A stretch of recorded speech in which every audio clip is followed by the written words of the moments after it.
Hello, welcome everybody to Earth 2 Comic Cast.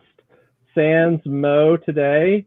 Tagline, where comic books are the norm and something. But we are. Do you remember the tagline? I don't remember the tagline. He has it down. Superheroes exist and comic book talk is the norm. Ooh. Whoa! All right. I got you. Welcome to Earth 2 Comic Cast, where superhero talk is the norm and something. So we are talking today about Superman and Lois episode 2, which I am really excited to go into here in a moment. Unfortunately, Mo can't be here, so welcome to literally the whitest episode of Earth 2 Comic Cast in its history. But that's okay, because the show is also extremely white, so it might work out. So we have here Stephanie, and James, and then Roy. You might know Stephanie and James from doing Mandalorian and Star Trek Discovery, somewhat begrudgingly on that second one. And Roy from doing the ranking show, Earth 2 Ranks Everything, which has really taken off, is really cool. Anything you guys want to add? Any promotion you want to do before we get into the episode? No? Happy to be here. All right. Sweet. Superman and Lois, episode 2. Which is important because, we like generally the first episode, but with a CW show, you never know if they just happen to get one right, happen to do one well, but the general place of the show is going to be not so great. And I feel like the second episode maybe established that, hey, there's some solid ground here. This might be a safe show to invest in. But we'll get to what you guys' opinions are here in a moment. Stephanie, what was your general take of this episode? This was better than episode 1. Lex Luthor is lame. Introduction to Lameville. Check. But I thought we got some good character development. We got some plot seeds planted. And I didn't spend most of the episode wondering why I should care. So improvement. Roy, what was your general take? I liked it probably a little bit less than I liked the pilot, simply because there was more Lex Luthor than I really wanted. I think my take on the show is kind of crystallized after the second episode. I mean, obviously things could change in only 2 episodes, but definitely my takeaways from the first one, which is the family dynamic is really strong. I like these characters. I'm willing to go along with their family journey and see where they go. But I do not care about the supervillain. Like, it's a bunch of supervillain tropes that I just I literally hate. If there's some alternate Lex Luthors who may be good guys but hate our Superman, it's just like a trope space for Superman that I find really dull, and I'm just not interested. So I'm interested in the family dynamic, but not interested in the super side. So hopefully maybe they'll come up with some other mid-season challenges for Superman to overcome, to sort of that I'll actually care about, whether, unlike this Lex Luthor character.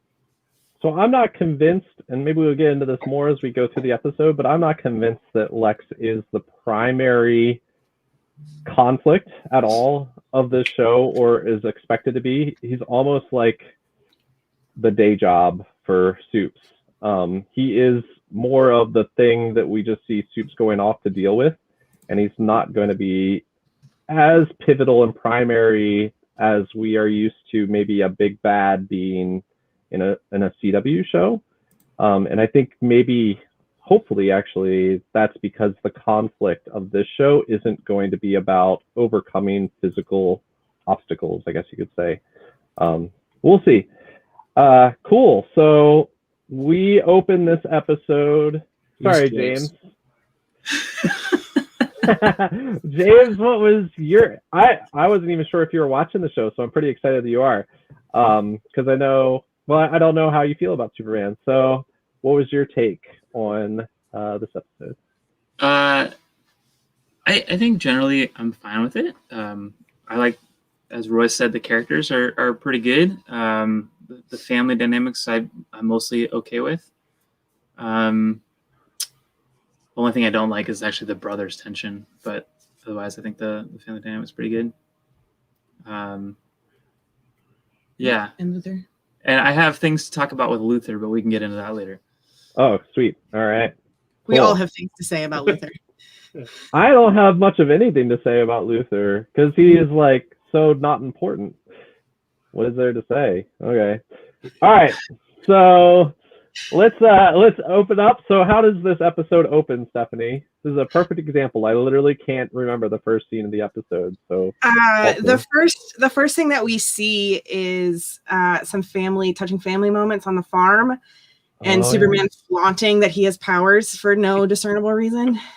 In you like mean clear... him like flying down from the roof and they're like working on the house or whatever? I loved it. It was like total, Saturday off work. Everybody's kind of doing their thing, and oh, by the way, the dad has superpowers.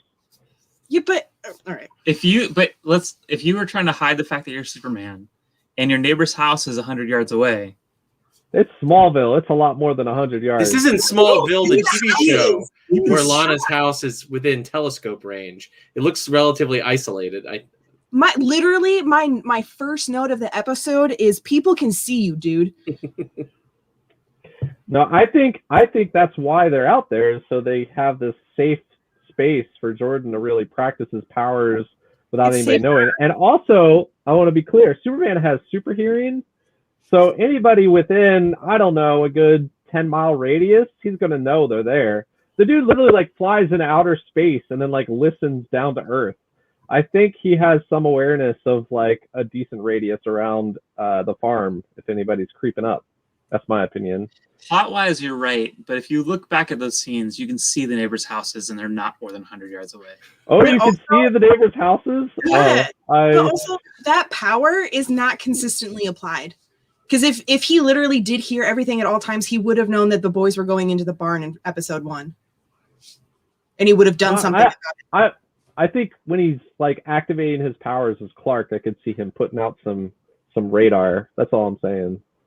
But I didn't realize you could actually see their houses nearby. That's problematic. Yep. You can see them in the scene where he's coming down. Like, there's a house. Maybe Smallville's supposed to be this like post-rural apocalyptic space. Maybe those houses are all empty and abandoned, ready to be bought by whatever his name is. To Morgan Edge. White rich dude who's not Lex Luthor. Yeah. So. So anyway, we open on some family life. There's some dinner some kitchen table conversations about Jordan's not going to school until he gets some control over his powers. I thought that was really interesting. What do you guys think about Jordan being held back from going to school? I think it makes sense, right? Like you have an emotionally disturbed boy who had his first power activated outburst, and then you taken him out of everything that's familiar to him and put him in a brand new situation. And there's been recent like events that have complicated things. Like I think, keeping him home for a couple days is a very smart move. Doesn't it feel kind of double? That's interesting you say that, because I was like, Clark totally just went to school and like, what happened. So to me, it like almost felt like a double standard of like, you did he was this. Raised knowing he had powers. Yeah. And he's not on psychotropic medications. Oh, that's a good point. Kind of don't think about that part. Okay. All right. So it makes some sense. Yeah. I mean, Jordan suffering from somewhat of an unspecified mental illness, or vaguely specified would be the right way, does take a back seat to this in this episode, which seemed a little strange to me. But yeah, so that was kind of my takeaway from that as like a reason, because they did have a natural reason that they could tell the school, our son who suffers from these challenges needs to take a couple days, which does happen, right, with teenagers, Yep. particularly teenagers that suffer from mental illness. And so it just felt a little flat, but particularly like the double standard thing. But there's a lot of double standards in this episode, which I think might be like one of the themes that they're working towards. So like, because wait until we get to Lois's dad. Oh man, yeah. So next, do they is that where they break off and Jonathan goes to school and Jordan flies off with dad? Yeah. By the way, I just want to say a nice clip about listening to the radio. Oh yeah. I just want to say I really like my favorite parts often in this show so far are the small moments, not the big moments. Yeah, them being around the table, just being like a family. So yeah, so they fly off. It's interesting how maybe because Jonathan's always been kind of the more healthy one and Jordan's been kind of the problematic one, they just assume Jonathan's like good a lot, it feels like in this episode. Like his dad is taking him off to like secret stuff and to learn cool powers, and like at no point, like Lois gives some nod to like, hey, it's okay, buddy, but like they just like Clark doesn't at all. Like Clark literally is like, Jonathan's good. It's Jordan I gotta take care of right now. I felt like that didn't bother me because in episode 1, it's clearly established that Jordan and Clark have a really good relationship, and that Jordan and Clark do not. And so there's kind of this like unspoken understanding of like, your brother needs me right now, and so that's what I'm going to focus on. Should he have vocalized it? Yeah, 100%. But it didn't really bother me because of the groundwork they laid in episode 1. It also didn't bother me because it's a very natural family thing. Like it continues that like naturalism that's very present in the family relationships, right? Like because I think as a family they're used to putting more care towards Jordan because of his mental health struggles, and then maybe that their like family's emotional lives in many ways centered around him because of that struggle. And so this is just a superhero powered version of that. That dynamic felt very, very real to me. Just like my favorite scene is a little later when they have that confrontation in the hallway or on the stairs. Like that also felt like it is scenes like that. I agree with you, Patrick, that are like the strongest point of the series where you're taking natural family interactions and themes, but just layering on the superhero stuff on top of it. That's where it really resonates for me versus like when it gets too super heroic on this show, then they lose me some. Sure. All right. So we go to wait, real quick. When Lois and Clark are talking at the beginning of the episode, they pose the question they should have asked last episode, which was, how much does Luther know? Does he know about us? Does he know I have kids? Just want to acknowledge that is a very important question. Yes. Okay, so then we head off to school and to superhero training, and then we get Luther's face reveal. Oh yeah. Which, okay, cool. Should not have happened. If you're gonna hide a villain's face in episode 1, you gotta wait to deliver. Or have a reason why he was concealed, right? Like it's not like he was Clark's mailman or something, and you're like, oh wait, it was always that the one person of color was also Lex Luthor from another planet. Like that. But anyway, yeah, this is where we get into like my frustration or question. Even Patrick, I know you're a big Superman guy. Maybe you can explain this away from me. This is the same Superman as from Supergirl. It's the same actor. Yeah. Yep. This is not the same Lex Luthor. Not even the same race. My understanding, and Mo kind of explained it to us last time, is that Crisis splits the multiverse, basically. Yeah. So the impression, like, James doesn't want spoilers about Crisis, so I'm trying to. But essentially, we're no longer in the same place, same world. Right. I've read the Crisis comics, so I have some sense of probably what's going on. But like every Crisis comic is either about the multiverse coming together or the multiverse splitting apart, right? And so my understanding is in the CW Crisis, somehow things have been split apart now. And so he is the same Superman, but he's not the same Superman, or I don't know. Does that help? So I'm worried Roy will spoil things for you. So I'm trying. I guess you want me to stay away from, because I did some reading about this today, because I'm also confused from what I like. I mean, basically, the impression I get is this is vague. Like the solution that they came up with at the end of credits was to smush the Arrowverse together, right? Because before they're all on different Earths, right? Like Wally and not Wally. Oh my God, Barry and Ollie. There we go. Are on the same Earth, right? But Supergirl's in a different Earth. Black Lightning's on a different Earth, right? Crisis smushes them together. But Clark and Lois, who were on the same Earth as Supergirl, apparently did not end up in this new like super Earth that has all the main characters you cared about before. That seems to be where they're starting off with this show. I wouldn't be surprised if that gets ignored in the Superman show and becomes a bigger deal in Supergirl, which is entering its final season and is airing after this is done. I wouldn't be surprised if they deal with some of that when Supergirl comes back. And part of that is also because originally Supergirl wasn't part of the Arrowverse. It was like CBS or whatever. It wasn't even CW. And then CBS canceled it, and then CW picked it up. But they always crossed over in the first season. Barry was in the first season of Supergirl. They always did it. Yeah. Gotcha. Because it was always the same production company. It's just the CW passed on Supergirl and then had LLL, we should have had it. And when CBS canceled it, they're like, oh, we'll take it. So anyway. Yep.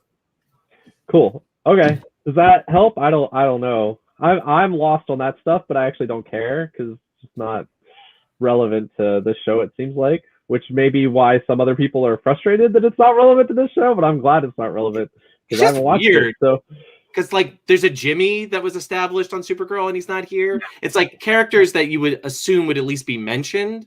Like, I mean, Supergirl herself, right? Who's supposed to be closest with Clark. Like, isn't mentioned. It's not even like that they aren't appearing because they want to make it about the family. It's just they don't even like mention the fact that these characters existed. That's the weird part to me. In fairness to that, we might get that later in the season. Yeah, but it does feel weird right now. Yep. Cool. All right. So we go to superhero training. Sorry, Brianna? Yeah, Bree. She is upset that she can't correct what's happening on the podcast right now. Oh, did I mess up my knowledge of Supergirl? No, it's definitely me because usually Bree is there to keep me in line. So. So then we go to the ice caves and we get to see, we get this nice touching moment between Superman and his son. We start the reel of his family history, but we don't really get to hear it. The Fortress of Solitude is kind of lame. I just want to point that out. It's not a fortress. It's a hole in a mountain. In the scheme of Fortresses of Solitudes that we have seen, this was the lamest one that I have seen thus far. It was like literally like an ice cave with an ice pillar in the middle that you put a crystal into, and like 90s hologram tech shows up. So there you go. We do get a sweet moment. We find out that Jordan is named after Grandpa, which is sweet. We get to see Jordan is full of joy in these moments, which is really nice. Jordan grew a lot for me on this episode. I was not sure. For me, acting wise, I wasn't feeling him as much on the first episode, and I've started to really be endeared to him in the second episode. Agreed. And then is it Jonathan with high school, or is it something else next? We see Lois in the diner. Jordan at school is sprinkled in kind of all over the place. Oh, Jonathan? Jonathan, sorry. And we find out why he didn't get the playbook, and Jordan's not girlfriend continues to be weird. Yeah, some of that. She clearly wants to break up with the dude, but for whatever reason feels like she can't. Doesn't the episode end with her and Jordan walking down the halls practically with arms around each other? Yeah. What's up? She is in an oppressive relationship and she needs the courage to get out. There's her plot line, which I'm not opposed to, but also it's lame. Boilerplate for these kind of shows. Yeah. Sorry, Jonathan is really boring to me in this episode. I don't really feel like anything interesting happens with him. We'll get to it. There is something interesting I think that happens for him. So then we have Lois in the diner. Lois is on the hunt. Lois is awesome in this episode. There are multiple times that I like clapped for Lois in this episode. Yeah, same. And she finds out about she gets invited over to dinner with Lana. And she hears that there's a city council meeting, and she squabbles a little bit with Fireman about whether or not Morgan Edge is a good guy or not. Yep. I had forgotten, I think, somewhere along the way that Edge also owned her newspaper, and so that whole conflict is really... No wonder she's really on the hunt about this guy in Smallville. Yeah. I had no... I had no context for Morgan Edge. I had no idea what was happening until it started happening. Yep. Which is fine. And then after that is... so then we go back to the Fortress of Solitude, and we find out that Grandpa is an AI that you can like have a conversation with, which is super wild. I clearly am super out of touch with Superman stuff. That's the kind of the class. That's where Jor-El is in general at this point. So. Yeah, it's standard. He gets to have a conversation with Grandpa, and again, Jordan super joyful. He's excited that he has a grandpa he can talk to now, and this like really, this was so sad for me, but Grandpa put this really heavy burden on Jordan's shoulders before they even did any of the tests that both of them obviously knew they were going to do with Jordan, and just kind of instilled like there's a hope for our race, and it's all on you. And that really drew Jordan out even more. Mm-hmm. That was a thing that happened. I think this is also a really important moment because it parallels the General Lane scene, where both of the sort of older generation men are putting a lot of burdens on the current family, both the children and Clark. That I think there's some important parallelism, right? And it becomes, I think, a bit more obvious when the big revelation. Well, I'm gonna put in scare quotes revelation because I don't think it's going to hold over the course of the show. But definitely both of the father-in-laws are dicks in this episode, and I think that that's an important like thing to keep in mind. And another thing I liked about this scene is like kind of how Clark makes it all about him and not really about Jordan, and where he kind of ignores how Jordan might be feeling through both of the all three scenes in the fortress, and it's not malicious. It's kind of like a natural thing. He's like so excited. He has like a positive spin of what Jor-El says about like a continuation. It's like, oh, there's another person who could be a Kryptonian that, is also, my son. And we can continue this journey of discovering Krypton together. And that carries him away, and he ignores like how Jordan's feeling, which again is a really natural family dynamic that I really like. It's not a good thing, but it's like a good character tension that's not like screaming at each other, and it's good writing. Yeah. The other thing I was thinking through this scene, even before we haven't even gotten to finding out Jordan may or may not really manifest as many powers, and I was thinking about this more in the context of Jonathan, is like, just because he has powers doesn't mean he's not Kryptonian lineage. Like Jonathan and Jordan are both still half Kryptonian. Jonathan has every right as much to be hearing this and be part of this legacy as Jordan does. The powers don't make the legacy. And so that was one thing that was like really impacting me. And then it comes back to kind of bite them, right? When we find out Jordan may not even have those powers. If they had not made the story of being half Kryptonian about powers, but about, you're half Kryptonian, like you are, like irregardless of DNA, how it's like interacting with human DNA, then maybe the hit to Jordan later that, oh, you will never manifest this stuff wouldn't matter as much, because Jordan clearly feels like he's found a piece of himself, right? But they link it so much into the powers and not into like, I don't know, just the lineage, that once he doesn't have powers, he feels like, oh, he doesn't have rights to that lineage, even though he absolutely does. And in fact, his other brother, who doesn't have any powers currently, also has rights to that lineage.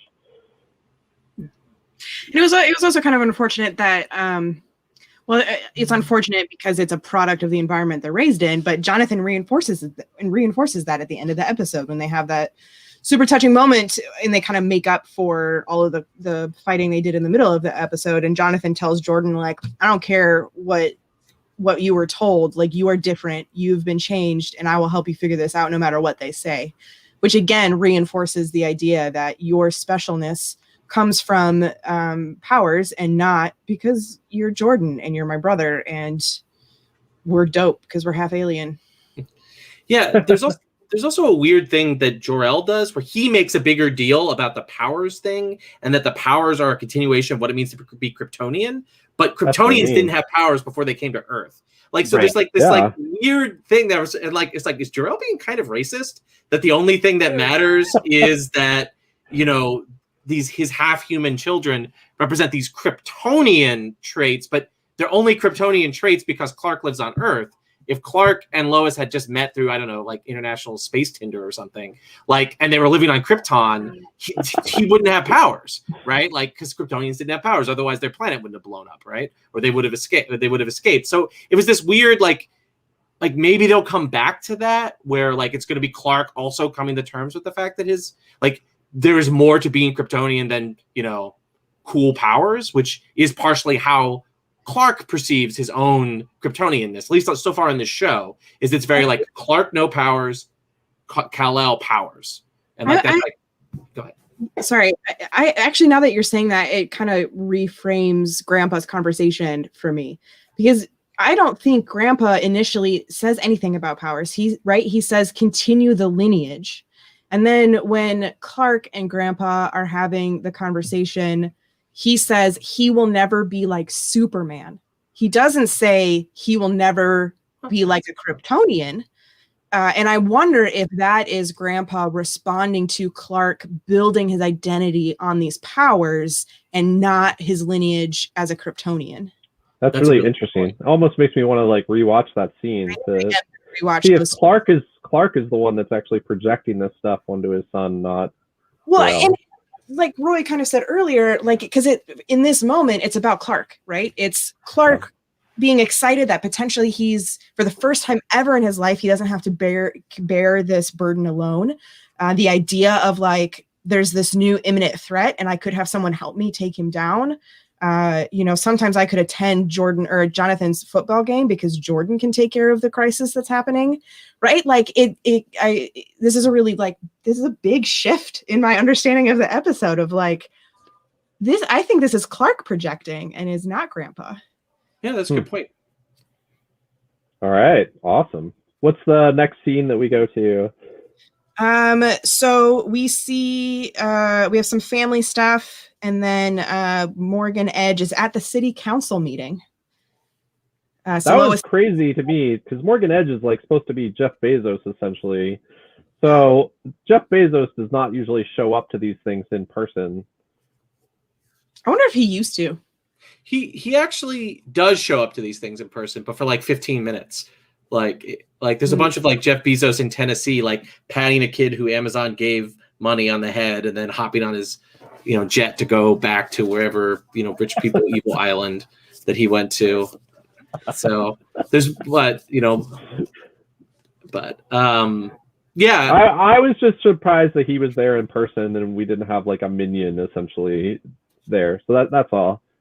So, but it gave this great moment for Lois and Edge to directly confront, interact. Mm-hmm. Yep. And for little reporter girl to fawn. Yes. Yeah. There's some the Lois plot was really predictable, but the actress playing Lois sold it. Like all the beats, like you could have been like, what? How are they going to have Lois care about Smallville? Well, she's going to quit the Daily Planet and go work for the local paper. Like anyone could have just like. Lois, you would read on a spoiler wiki and it's like just somebody guessed that, like, because that's the setup, right? But like the actress playing Lois like really made me care when I shouldn't care because it's like the most obvious thing to do with her character in the context of this show. That's what I liked about this scene. I'm loving Lois in this show, and it's because she is both a tender and caring mom and still a power woman, like beat reporter who's going to get the story and stand up in a council meeting and say things, right? And all too often, I feel like in shows, women are kind of portrayed as one or the other, but not the ability to kind of be a holistic both.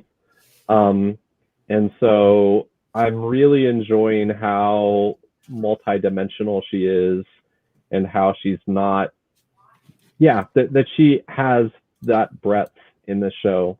And that she's really like the cornerstone of the family in so many ways.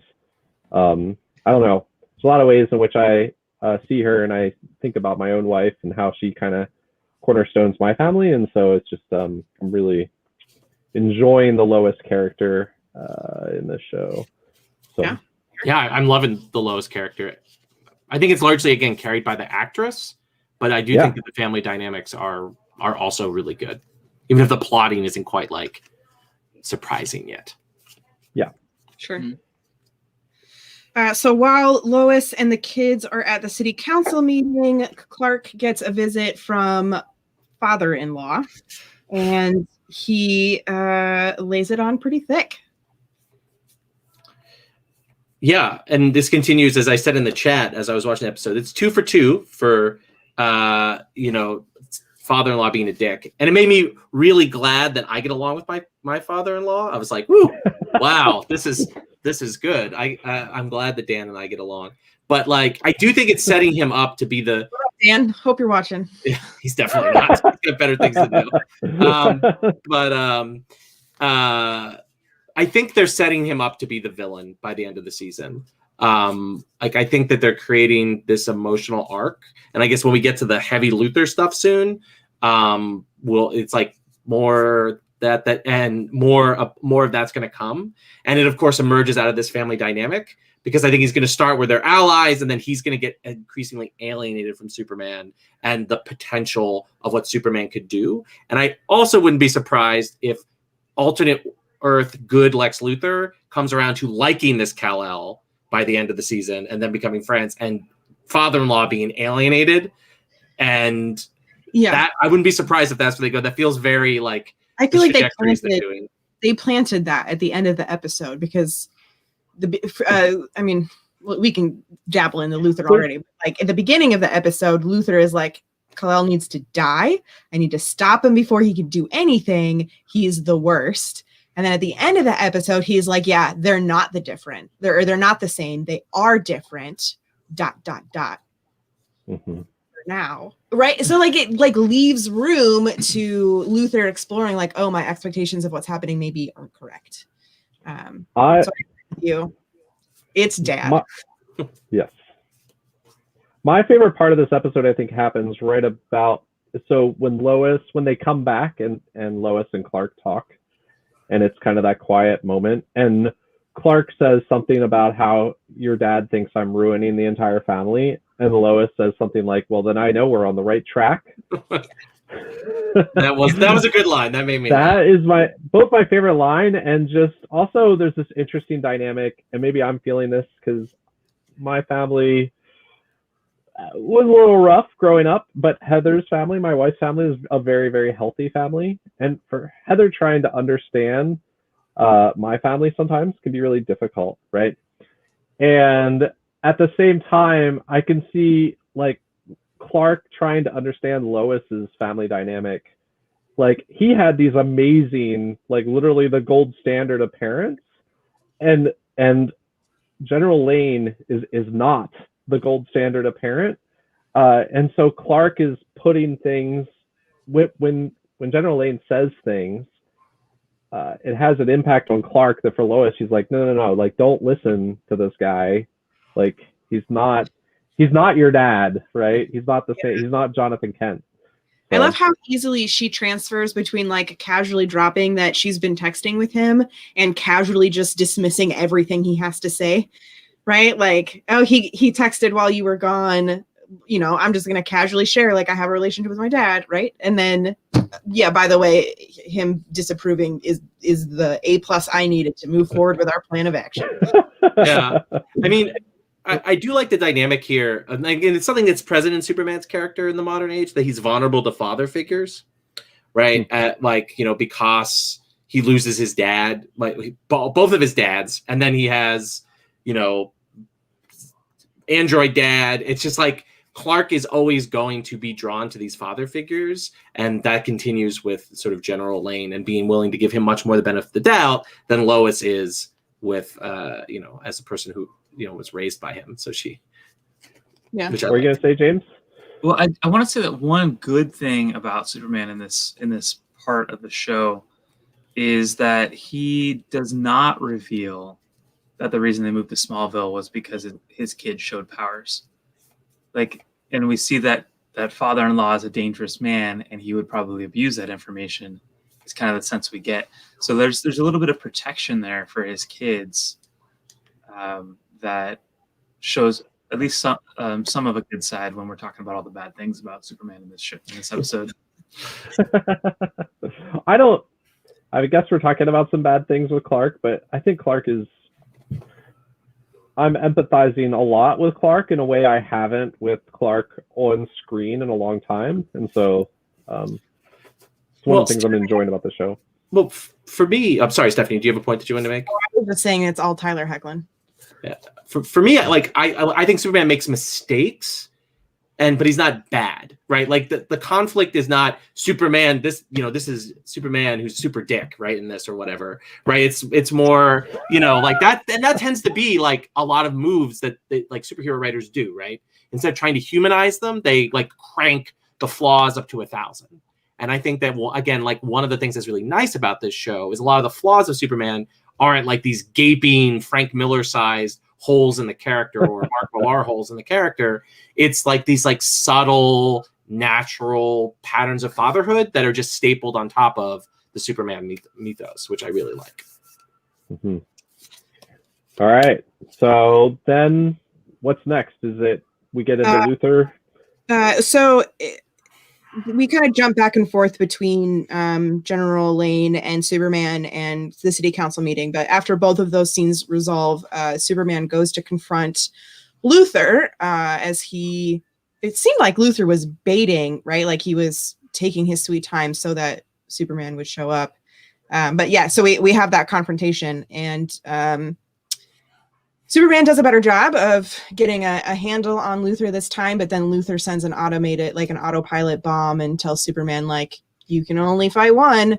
And of course, Superman chooses the bomb. And super interestingly, the bomb has a pretty significant impact on Clark, and he totally gets knocked out of the sky. Yeah, it has an impact. Also, Luthor like blew up his spaceship. That's what I was like, dude, you like that's desperation. Desperation, I guess. I guess they were showing some of his desperation that like he was that well handled by Superman by that point that he had to like literally sacrifice his spaceship to get away. Yeah. And he deals with the ramifications of that for the rest of the episode. Well, also one of the things that was interesting to me is like when that ship exploded, some of the energy that was like red, like it was contrasted, not as like explosion red, but specifically like red energy, which spoke to me as like, was it like the red sun of Krypton stuff where the reason why it impacted Clark so much was that it had some of that Kryptonian energy that, makes him more immortal. Not kryptonite level hurts him, but just more drains some of the power out of him. And that's why he was so impacted. And also why Clark looked confused about why he was so. My interpretation of that was, we know Luthor is romping around trying to find kryptonite. And then we also hear later that like he needs kryptonite in order to fix his ship and so on and so forth. So it was the last little bit of kryptonite either that he had stolen from somewhere or that was being used to repair his ship and or his suit or whatever. And so it wasn't enough to like legitimately hurt Clark, but it was enough to like catch him off guard. Mm-hmm. Maybe. Yeah. No. James, are you raising your hand? No, sorry. Zoom hand raise. Where's my Zoom hand raise button? It sounds like most of you guys haven't watched Supergirl, but I am curious, just in general, of if this Lex Luthor also has superpowers like the one in Supergirl gets. But that's a side note. We'll find out. I think at the moment he's dependent on the suit 100%. No, he's Iron Luthor. Yeah. All right. So after that, we get the best line of the show, which is Patrick. You highlighted it in chat. For Lois and Clark. Oh, when Lois goes Lois and quits. tells Clark, you do your Superman thing and let me yeah. do my Lois Lane thing. I love that. That is the best line. You do your Superman thing and let me do my Lois Lane thing, which is great. Wear It's that great. on. I like that they're really like painting Clark as a bad reporter.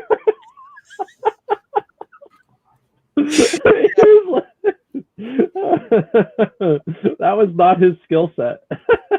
Because if he was a good reporter, Lois would be like, help me out with this. No. He covered sports. Yeah. Yeah. So there's more conversation at the table, or I think on the porch. I don't know. They have more conversation. It's on the porch because she has like 2 glasses of wine. That's great. And that is great. That's so again, there's the married moments of those two have been really, I don't know, have been really endearing in a way that a lot of times Superman and Lois as a married couple we just don't get. So well, I also feel like they're a truly matured married couple, not like a newly married couple. Sorry, we're gonna say something. Yeah, just along those lines, like the trend in TV right now is to not paint marriages in a good or realistic light, right? Either marriages are perfect and ideal and they kind of trick people into false expectations and false hopes about what marriage will look like, or they paint them as something to avoid at all costs. Like, obviously that's a gross generalization, but like genuine real marriages are hard to find in TV, and I feel like we're getting that with Lois and Clark. They disagree sometimes. They have different opinions about how to deal with General Lane. They have different opinions about how to deal with the boys, but they still love and respect each other, and they still tell each other everything, which is great. Yeah, definitely. I mean, like superhero storytelling in general tends to like not be able to handle marriage, and like the 2 big superhero marriages of the 90s are an example of this, and one is Lois and Clark, and the other one is Mary Jane and Peter. And of course, Mary Jane and Peter, Marvel literally used the devil to separate them because they couldn't like write themselves out of that corner. And Lois and Clark are the last ones that survived, and they temporarily got rid of them in the New 52, right? But it's proven to be stable enough, like as a storytelling trope, that they're finally digging into it in a way that I agree is really refreshing. And I hope it's like a sign of things to come in this kind of superhero storytelling space, particularly as we move into like Disney doing Disney Plus shows, and we're going to have these like more zoomed in superhero stories than the sort of like super loud Civil War or God help us Justice League, level superhero stories. Yep. So after this, we start a new day, and this is when I'm sure more Jonathan things happen in here. I'm sorry, my notes, he did not inspire me to write anything down. We got beat up by the football team. Yeah, he gets beat up that's essentially what happens. He gets beat up by the football team. Yeah. But this is when we find out that Jordan's DNA is not what Clark was hoping for, and we get him overhearing Grandpa telling Clark that he will never be Superman. Also, have that conversation in a more private, he was there. Yeah, it was weirdly staged because there's no other rooms. It wasn't like Jordan was off seeing like the space zoo that Superman has in some versions of it. Like it was just like he's just kind of standing there and they're having a conversation, and Jordan's like in the back, like what is he like flipping through TikTok, and then suddenly Jordan looks up and he's like, wait, what? I'm never gonna have powers again? Like it's a weirdly staged scene, in general, and it's obviously not gonna stick, right? Like it's like it's like one of those things that feels like they obviously don't want to give him full Superman powers on the go, right? So they're gonna come up with this he doesn't fully have powers, or his powers are gonna work somewhere, or it's tied to his emotions. I'm sure they'll come up with something that will make it so he can consistently have powers over time. And I'm just kind of like, okay, we got to go through this he doesn't have powers stage. And in other versions, are these tests to determine Supermanness? Is that a thing in other versions? I've never heard of it. I think that the current Superboy, the current comics have Lois and Clark have a son, but he had powers from the go. Okay. So it was never a question. It felt like metachlorians to me. I was like, what's going on here? How do you test this? Are you putting him through an obstacle course? Are you doing blood work? Why do you have blood machine tests in a mountain? But it was really weird to me to so even if powers came with puberty, Jordan, we don't have an exact age, but they're, I guess, freshmen. So They're they freshmen. should They're like 14, 15. past puberty or at that point. Anyway, what I'm trying to say is that, like, if Jordan has had powers and it just needed that, like, really strong emotional reaction for them to come out, why do you think he's automatically, immediately going to be able to manifest them of his own free will the first time you ask him to do that? It doesn't make any sense to me. And I totally agree with Roy that, like, you don't know what human DNA is doing to his power. You have no basis for comparison. Like, sit down, Grandpa. Give him a minute. Do you think holograms can? Yes, I think this one can, and he should.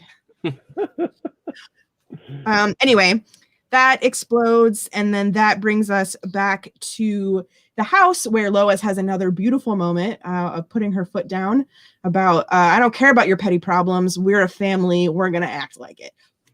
And that's not a fair representation, because she actually does an superb job of acknowledging everyone's emotions and telling them it's okay to feel the way that they feel, but they have a job to do of pretending to be a good family.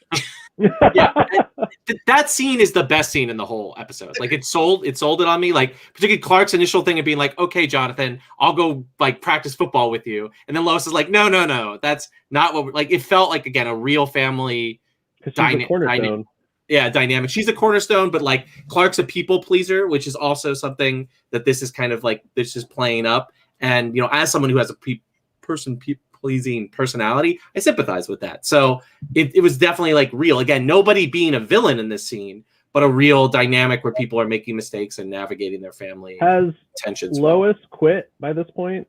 No. Okay, all right. All right, I took good note on that one. All right. Yeah. No. Yeah. So after Lois is there anything else about Lois putting her foot down? Just a No, great it's just awesome. Okay. So from here we go to the barbecue, and it's uncomfortable. It's uncomfortable. It's uncomfortable, but it's also, again, not over the top, which is a thing I feel like me and Roy keep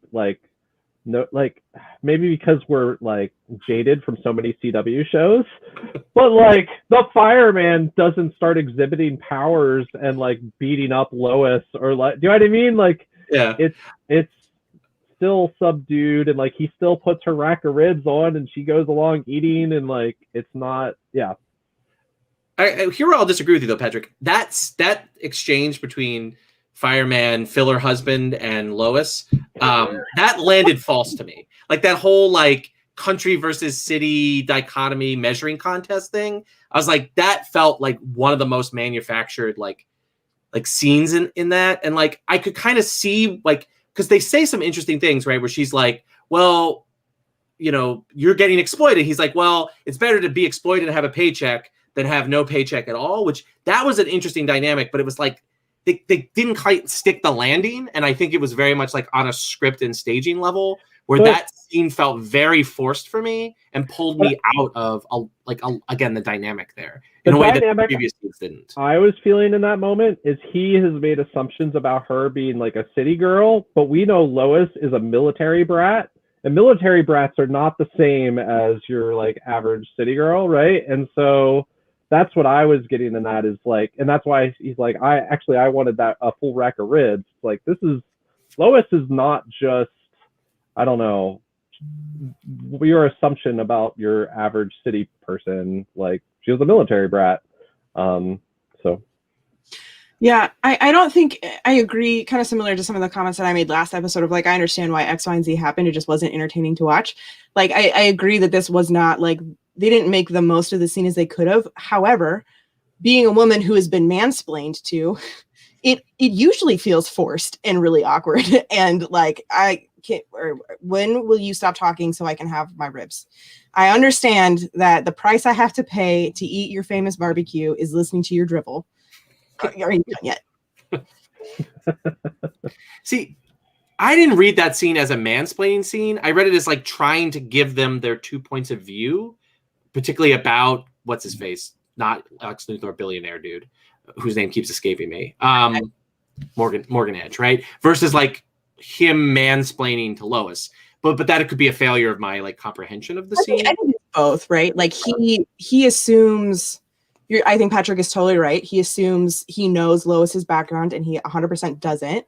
I did feel like it showed that Fireman was doing research and he was trying to think critical about it, but has fallen into the trap that a lot of people fall into, which is you're researching confirmation bias as opposed to researching the truth. And that's why I felt like it was a little bit mansplaining to her, is to assume that Lois Lane, easily the most famous reporter in the entire world, doesn't know the facts of the story that she told him existed.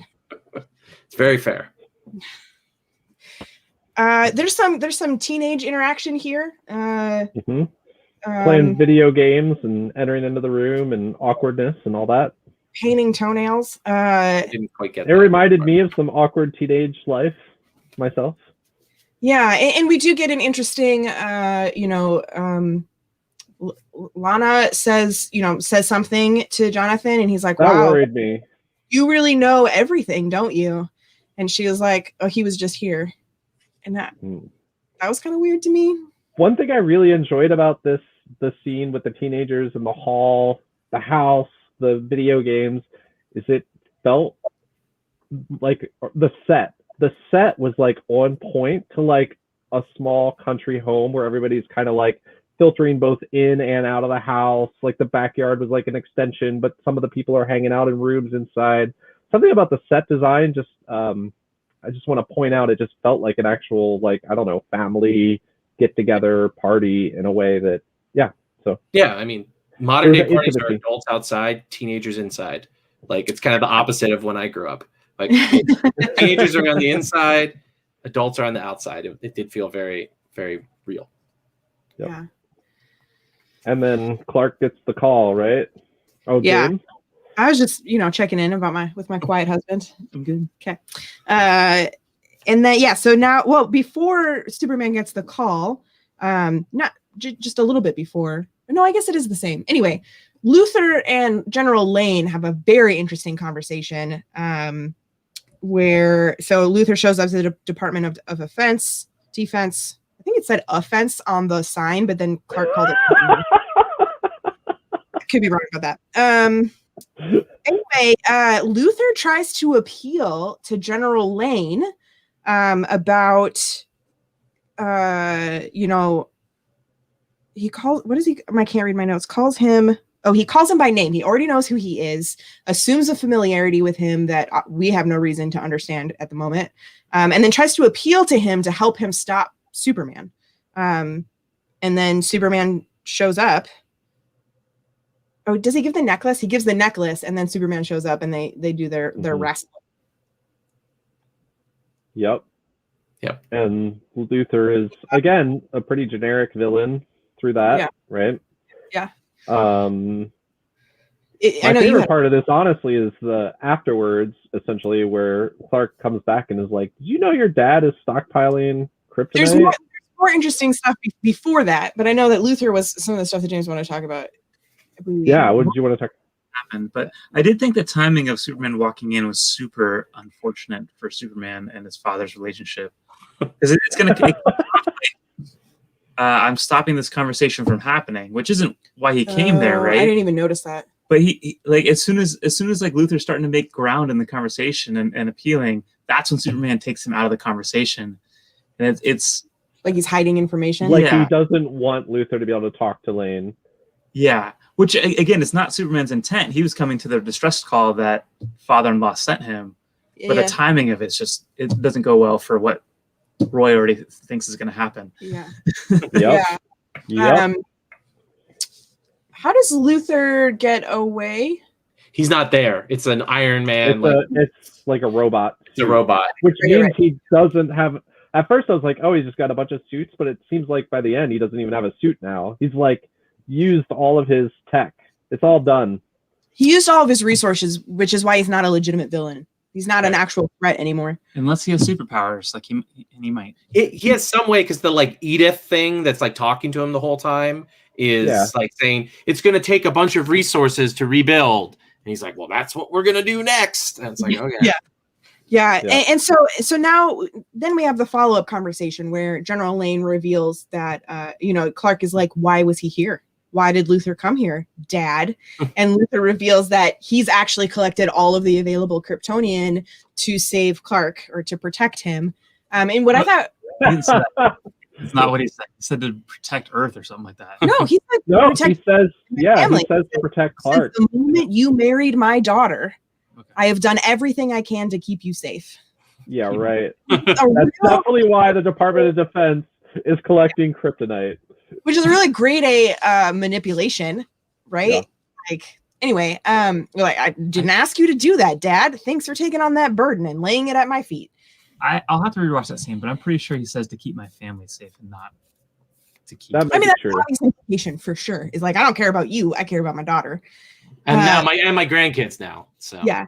What's super interesting to me about this interaction is that General Lane, and this isn't surprising for General Lane, but he does not share with Clark that Luther appealed to him and knew him, and right, like he doesn't share like, homeboy said some things. Do you have receipts?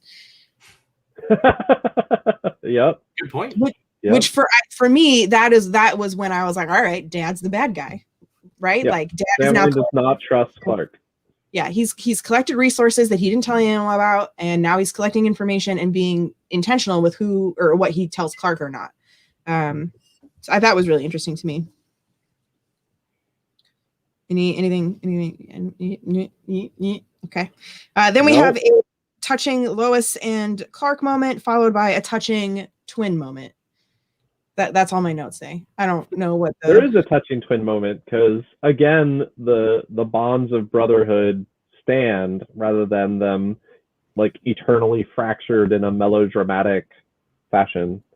Right. Yeah. I mean, because there was the subplot of that they're kind of low key fighting the whole episode. The brothers, like that's kind of like one of the Jonathan subplots is kind of like he's mad at his brother, and wants some independence from him. And then they kind of double back at the end of the episode. He's like, you know what? Never mind that.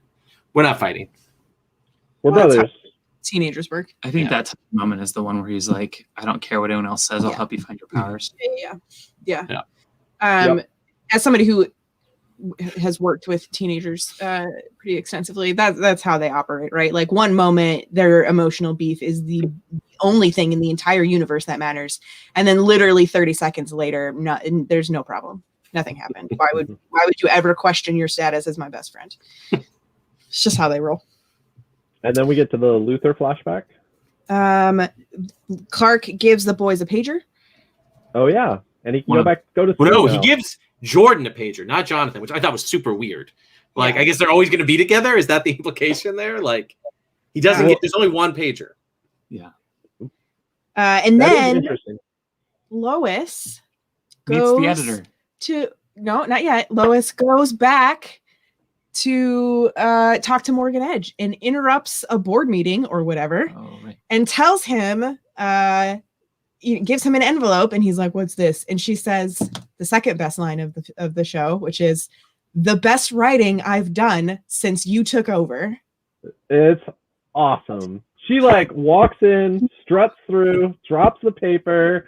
There's that other lady there who's I don't know, angsty about the whole thing. She's like, "Let him try. My husband's super. Bring it." How many Pulitzer Prizes did you win? Yeah. Yeah. So I love it. We all knew it was coming, but it was still delivered beautifully regardless. We get that little flash of what her best writing since he took over was, and it's just 2 words in the dead center of the page. There's a lot of writing in this show that allows the actors to shine. Like, you can have shows with really good actors, but then the writing doesn't enable them. Yeah. And I feel like this show opens up to that acting in really good ways. The writing allows them to really shine, and Lois stepped up and lived up to that. It was awesome. Yeah, beautiful. And then we have the last 2 big notes I have for the episode, and I don't exactly remember what order they happen in, is that we get Luther's war flashbacks, which show us why he knows General Lane, and we have Lois going to my favorite part of Luther's flashback is that essentially the villain of Luther's flashback is the Snyder Superman. What is more perfect than for the Snyderverse Superman, the Superman of so much angst over the last decade or so, is like literally the villain of. He's even in the suit, the black suit that they're like advertising right now for the Snyder cut. It's beautiful. What a shot! Shots fired. I loved it. I did not like that sequence, mostly because again, it's tropes about Superman. Like I'm like, oh great, okay, cool. We're gonna have, but it's not the super. It's come on, Yeah. Roy. but They like had evil no- Superman, Earth 3 Superman is just so dull. Like I just find. Don't those you tropes think very they knew though? Don't you think they knew when they did that they were like firing a few shots over at the Snyderverse?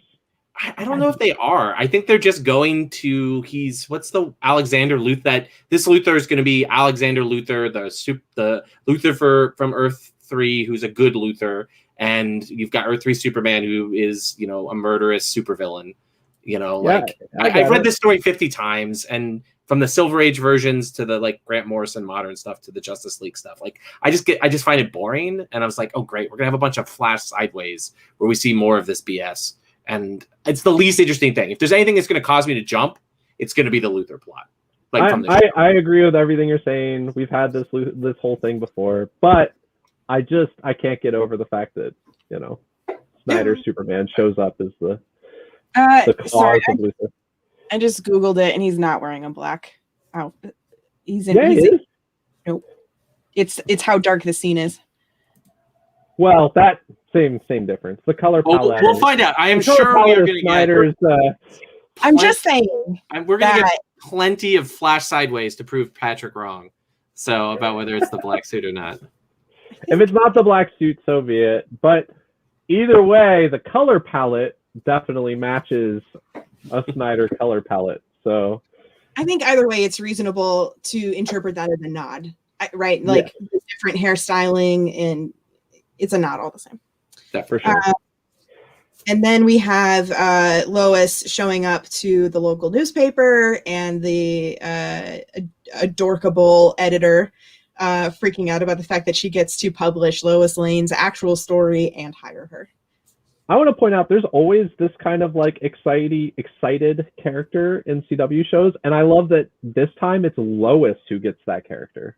Yeah. And then we end the episode with knockoff Edith talking to Luthor, and him saying that, you're right, he's not like Mike Kal-El, but not yet, or something like that. Yeah. And then the episode ends. Sweet. Thanks for the replay, Stephanie. Yeah. You can see how bad I would have been at that. That I don't care about Jonathan and literally did not write any notes about him. I mean, he barely did anything. He got beat up by the team, fought with his brother, and they made up at the end. Like he's not playbook. It doesn't with say. This cast, they're gonna have to do the thing where there's gonna be a few episodes that focus a little more on this character or that character. Like it's just gonna have to. So, I mean, eventually they'll get there.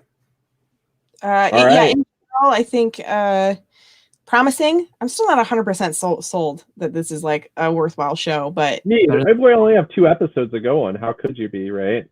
Like, I mean, can we all say it's better than Smallville though? Yes, it's definitely better than Smallville. The pilot to Smallville is better than I remember it being, though. It is on average better than Smallville, but Smallville has some great episodes, specific episodes. So I'll say that. James, what was your favorite takeaway from this episode? What was like your top thing? Favorite thing from the episode? It's probably Lois Lane's one-liners are really good. Yeah. Yep. And what's something that you would have cut from this episode? What was your least? It's probably something with Lex Luthor. Entirely. How about you, Roy? Or sorry, go ahead, James. I don't know. It still bothers me that it's a different Lex Luthor than the other. Than the Supergirl. Let it go. Well, I mostly agree with James, particularly about what I would ditch. Like, I would just ditch the Luthor plot. Like, those were the moments where I jumped out of the episode where I like checked my phone real quick or took the time to send to the thread like, oh, this is what I'm liking so far. I'm just so bored by it, and it's not engaging me. But the family stuff and the character dynamics I want, and that's what's keeping me interested in next week's episode and going to keep me going to watch it. So as long as that remains as the center stage and the Luther stuff remains, you know, a minor note of the episode, I will continue to really enjoy this show. And then if it becomes kind of like some of the Flash seasons when they have insufferable villains, where you're just like, I don't mind the supporting stuff and the stuff around Barry, but every time the villain shows up, I want to turn this off.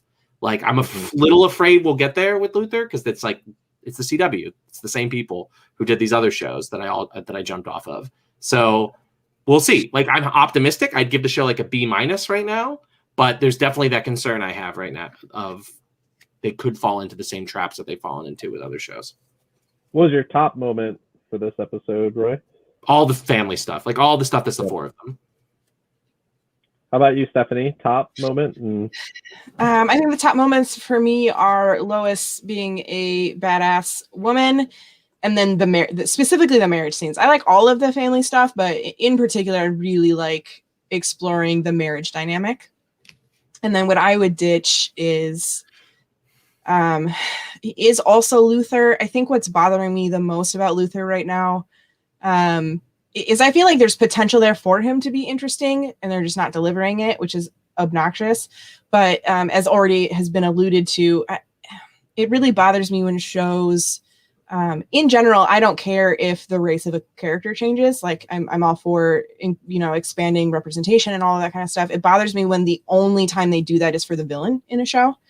So it is bothering me that the only person of color on the show is the villain, when he's not historically a person of color. He may not remain the villain, but that's kind of what that may be part of it. Does that matter? Yeah. And I'm not sure. Oh my God, look at. Oh my God. We're a year into quarantine and I still freak out every time an animal shows up on the screen. Oh my gosh. No, let me love you the way I want to love you. Anyway, it definitely, how they move forward with him will be really influential on my thoughts on that. But, just like out the gate, it is unfortunate and I'm not a fan. So let me propose that Luther is not the primary conflict and villain of this show, but he's really just kind of a side story, if you will. Do you agree with that? Or do you think that Luther's supposed to be like the primary plot point of this season, at least, of the show? I don't think he's no. I don't think he's the main thrust of the show is the family, right? That's where I think he is the main antagonistic force alongside Morgan Edge. So they kind of like there's Lois has her antagonistic force and Clark has his. And maybe they might intersect at some point, or they may combine into, General Lane. General Lane, yeah. Yeah, and they share General Lane. Like, it could all combine to General Lane. But I think he is one of the primary antagonistic forces. He's not the center of the show, but, in the way that, like, Zemo will be in Falcon and Winter Soldier, right? Because they've put him as a billing person alongside the other people, right? Like, he's just there as the energy that's driving the Superman plot forward. I don't think Superman to be doing something, right? And so for me, it kind of feels like he's just there so that Superman is doing something, so that we're seeing Superman deal with the real conflict of like trying to both be a dad and go do the Superman thing. And it almost doesn't even matter what it is he's dealing with on any given day, but it has to be important enough that he has to leave his family behind. And so that's kind of how I'm seeing Luther. Now it's connecting to General Lane, so it has the potential of being a lot more than that. But to me, it doesn't actually matter what he's fighting, because the conflict isn't centered on him fighting a thing. The conflict is on him having to leave his family. Yeah, I would agree that Luther at this point is a catalyst for the other plot points in the show. Yeah, and I would definitely agree. I guess one, it's not interesting trope space for me. So like it could literally, if it was just replaced by just he's fighting Brainiac, or Caliban or like any other like Superman Paper threat. Godzilla. Yeah, Paper Yeah. Godzilla, whatever. Like could be any other Superman threat. I find it more interesting than Earth 3 Lex Luthor. Like I find that really boring. And then 2, it's also like a waste of Lex Luthor. Like where if Earth 3 Lex Luthor, who is a pretty standard Superman trope, is just going to be this like off thing to set up General Lane, that also feels weird, right? It's like, and it's one of those things where these shows sometimes it like Supergirl did not do this, right? Where they didn't do Lex Luthor as the first villain in Supergirl, right? Or even Arrow didn't do that in the first season, right? Like Deathstroke is not the first villain that Ollie fights, right? Like that's usually a really good idea, is to let the show develop its own like language about the character and then introduce the Joker, then introduce, you know, the big villain who pulls a lot of stuff away from the attention on the hero. But starting with Luthor, kind of like you want to pay attention to him because he's Lex Luthor, right? And it's the first time he's been played by an actor of color as well. Like it's like a big moment in the history of that character, and he's kind of an also ran, and that's weird and less successful. Yep. I think it's too early to judge that, but I agree thus far that thus far. Yeah. They could pull it out and I'll be like, oh man, best interpretation of like Earth 3 Lex Luthor I've ever seen. I really like Michael Rosenbaum. There's your strength of Smallville, as Michael Rosenbaum is Lex Luthor. And Annette O'Toole. Mm-hmm. Cool. Any last thoughts before we end this up? Any last words? Show's renewed already for a second season, so that's exciting. Super fast. Well, it had really good ratings right out of the gate for CW, so makes sense. Yeah, it's their highest one since Arrow, I think. Was it Arrow? Is even like, what's the other big one that they have? 100? Is that their other big one? But yeah, it's a huge success for them. So that bodes well. And I'm excited to. I agree. Roy, you gave it a B-. I'm kind of in that same, maybe not B-, but B camp. I think that I'm okay with us having some B episodes for a while, if that makes sense, and kind of establishing the show before we start going into. Sometimes to get to that A rating, things have to be big, and I don't necessarily want things to be big yet. Sure. Yeah. And I'm also happy if the show just stays at B. Like, you need B shows. Like, it's fine. It's fine to be a B. Like, sometimes you get a B. It's okay. It's okay. All right. Well, thanks guys for coming on. This was fun. Awkward because we don't have Mo, but we did our best. Hopefully we made Mo proud. Good job, Stephanie, keeping us on track. Yes. Thank you so much, Stephanie. And thanks for joining us, James. It was a pleasure, sir. And till next time, we will see you hopefully in a week for episode 3 of Superman and Lois. Bye-bye. Bye.